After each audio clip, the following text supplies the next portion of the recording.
Well, I mean, first of all, without any hesitation whatsoever, that was one of the most enjoyable couple of weeks I've ever had. It really was such good fun, because, you know, I've never done anything quite on this scale before, because I've always had Tim and Graham to fall back on, quite literally in many cases, really.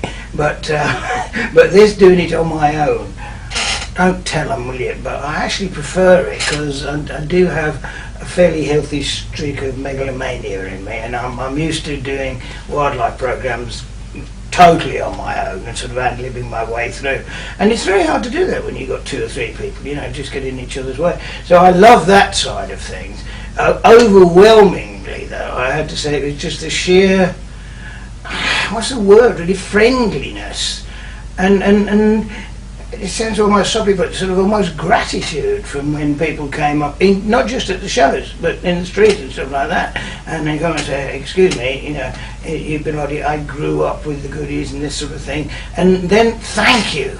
Now there's a word we don't hear very often, you know, and I can't say I've heard it in Britain for ages, in any context whatsoever. Nobody says thanks anymore, but they sure as hell do here. And, you know, any images of the sort of bluff Australian, which I suspect a lot of British people have, because they always have sort of prototype images just about everybody in every nationality, it really is totally out the window, because there's a sort of gentleness to it. It's really been lovely, and it makes you feel wanted. It makes me feel wanted anyway, and that's important. This stage in life particularly important. I'd also really like to thank Justin and the whole team at K Factor. I've only just got around to figuring out why. That's a pun on X Factor, is it? Something like that. Good! Nice one, Justin. Fair enough. First of all, I have to say how honoured I am to have joined the roster of major sports people that I have enjoyed myself. I happen to be a big sports fan, you know, when he says Campese or Campo, no, he didn't say Campese, nobody does, do they? He said, I'm touring with Campo, you know. Now a lot of people might misconstrue that and wonder, Campo? Who is he? Is he a clown or what? You know? No, Campo, if you're watching, please, no, you know, just making that point. And the cricketers and so on and so forth, and I felt perhaps, to make sure the audience wasn't confused, I didn't do this, but I did toy with the idea of coming on and saying, look, I know many of you have probably been to shows where Justin has promoted them before, and I just want to assure you I'm not an ex-All Black, you know, because I never got around to talking about rugby as I wanted to. I think that's the thing, actually. I could have just rabbited door and had a nice chat, and we didn't even know.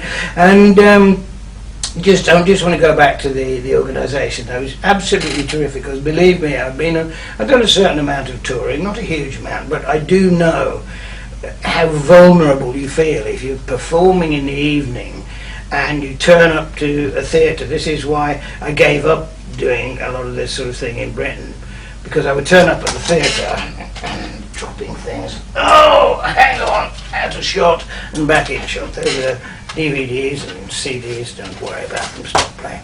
I would turn up the theatre and there'd be nobody there, and sort of, I've been told to get there at 5:30, 6 o'clock, something like that, and there's nobody there. Then finally somebody very, very reluctantly will open the door and say, oh, you're here already, are you? Well, the engineer hasn't arrived yet, you know. Do you want to look at the stage?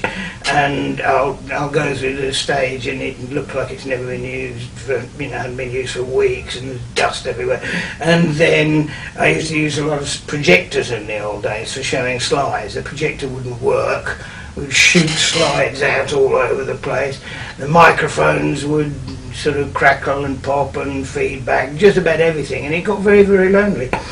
We did have a touch of that, it has to be said, a little teeny weeny touch of that in Melbourne, where I think we were trying to recapture the old days of theatre, when it was incompetent and uncaring and dusty and a bit of a mess, and they did so very well, but that does not apply to the audience. Too lovely.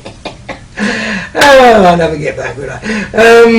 But I've never been so well looked after in my life, and it's very comforting, I might say, to have an enormous bloke, in the nicest, well-proportioned sense, like Justin, who's sort of looking after me. I know if there's any trouble, he'll sort them out, you know. And I had to look at him and say, "No, leave him alone, mate. You know, he's got that fellow behind him. You know, he's a big chap." And of course, Justin wouldn't have had fun. It hadn't been necessary, he might, but it was absolutely lovely company, lovely organisation. And if anybody else wants to come over here and do a similar evening about the goodies and show clips and talk about music and that sort of thing, I don't think you should, because that's my job. Okay.